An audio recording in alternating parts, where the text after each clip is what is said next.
This is Matthew McConaughey. Natalie Portman. James Patterson. Michael Ian Black. And you are listening to Five Questions with Dan Schawbel.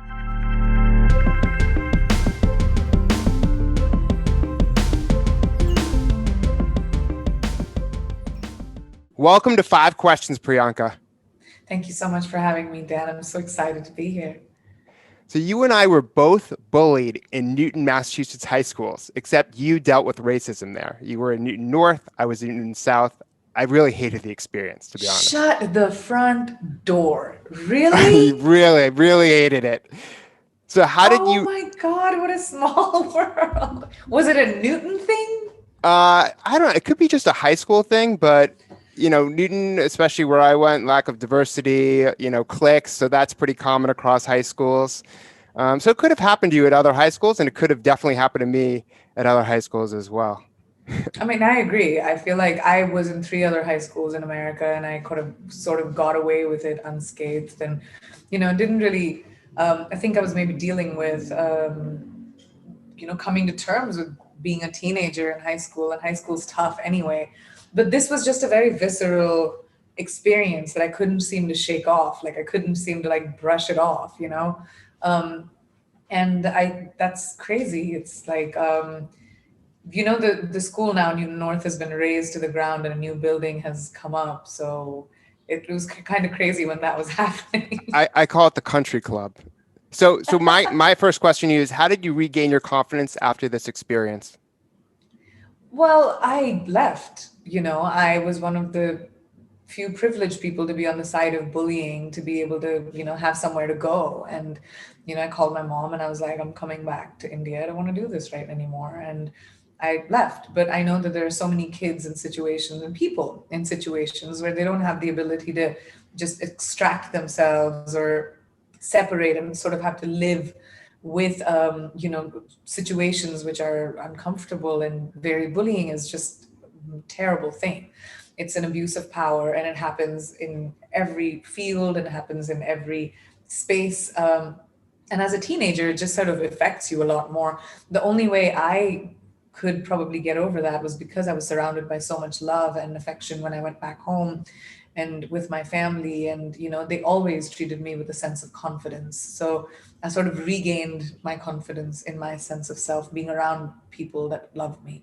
What's fascinating about that response is that the way I viewed high school was I had 2 different realities. At home, I was treated with love and care, and I was meant to feel special. I'm an only child, so that could play into it as well. And then at school, it's like I'm getting bullied every day. So I'm like, what is going on? I was like almost confused. Like, it's like at school, I'm like, treated as less than, and then at home, I'm treating it as more than.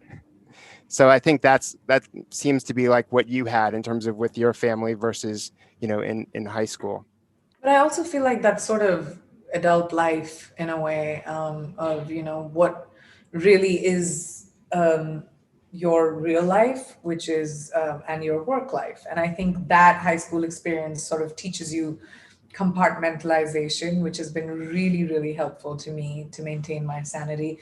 I don't let the pressures of my work come back home with me, as anxious as I might be, because my job is very transient, right? It's like, what is the next job? I don't know what my next project would be. I don't know. There's no consistency with my job. It's a constant sort of hustle.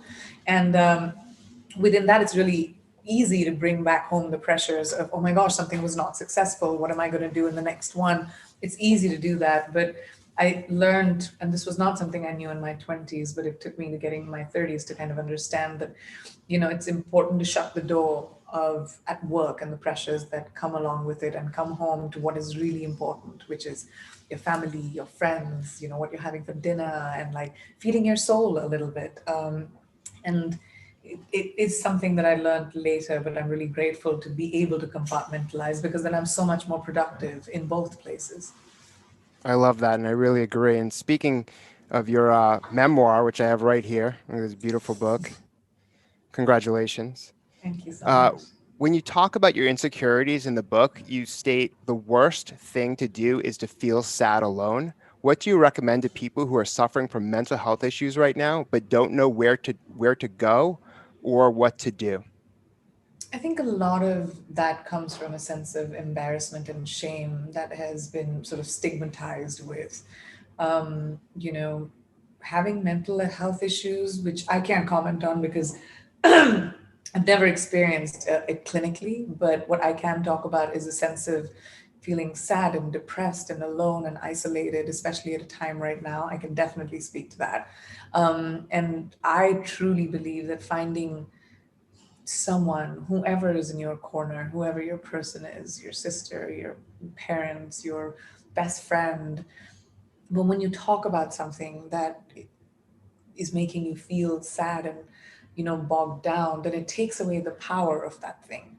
But when it is alone and it's just you and your insecurity, or you and whatever is bogging you down, then it feels so much larger than it probably is.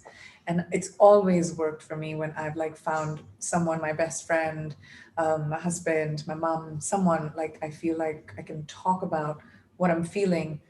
It's like air leaving a balloon. When you stick a needle in it, it just becomes much smaller, and then becomes, you can deal with it much better. So I think really look for the person who's in your corner at that point. That's a good point. Relationships are really the foundation for our lives and give us meaning and purpose. And people can help us work through our biggest challenges. And we need each other. I always say we And need each human other to beings, survive. totally, we're social animals. Like, we're not solitary beings. Human beings are not meant to be islands. We're not. We're meant to exist in organizations. We're meant to exist in communities. We're meant to have friends. We're meant to be social beings. We're one of the very few species that are. And why go against the grain of that? And I understand, I've been through it. Sadness is strangely seductive. It pulls you in to this warmth of wallowing in self-pity and however you're feeling. And, sadness allows you to sort of grieve, but it also takes away life. It sort of slowly strangles the joy that you find in life. And, it's that choice that you have to make. Who do you choose? Yourself, or do you choose circumstances? And I think we're the only ones that can actually make that choice. No one else can. Speaking of the sadness, you said in your memoir that after your dad died, you were in the darkness for a while. Can you explain the sad period of your life and how you got through it? Well, everyone has few phases. Mine was, my dad had passed recently, and I hadn't had the time to, or I didn't choose to take the time out to deal with it. I went to work like 4 days later. But then I moved to America, actually to Canada, to Montreal for Quantico, the first season. And I was completely alone. I didn't have any friends. I moved into a new show, new country, new environment completely.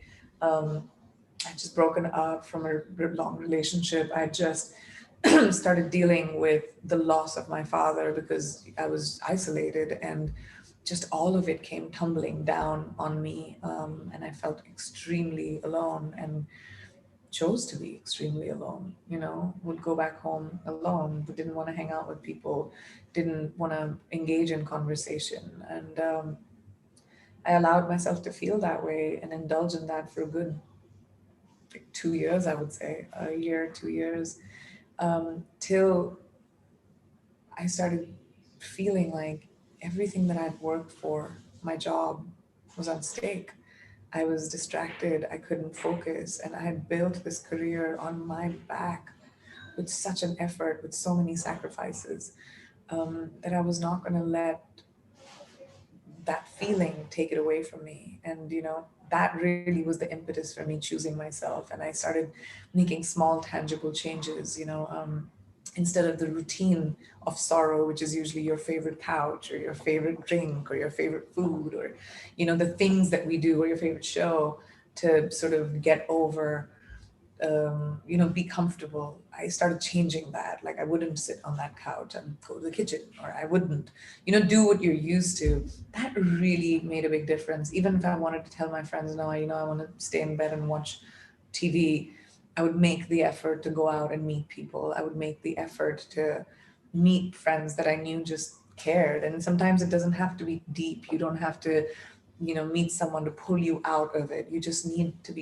need to shake what your reality is and recreate a new reality. And I think that really helped me.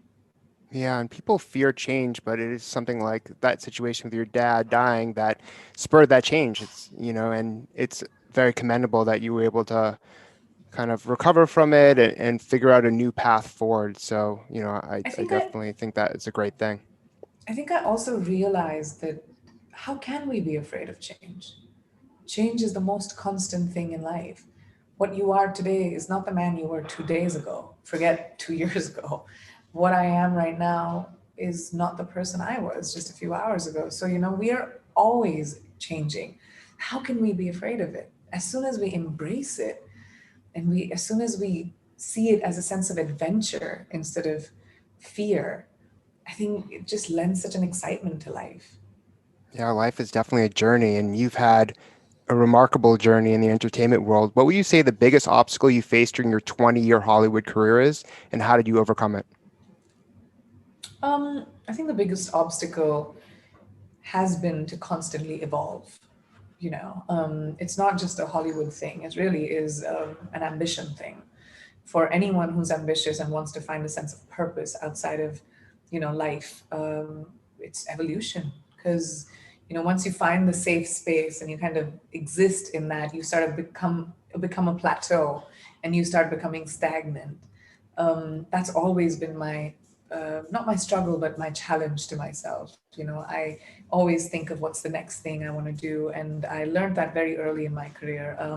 Adaptability was a big asset of mine. I could do that really well, maybe because I moved around so much as a kid, but that really helped me adapt in the industry. And just being a student, always being a student and not expecting to know everything. Be willing to learn, be willing to hear what other people have to say, and wonder if you know it or not, imbibe. I think that stuff really helped me get over that obstacle of being stuck.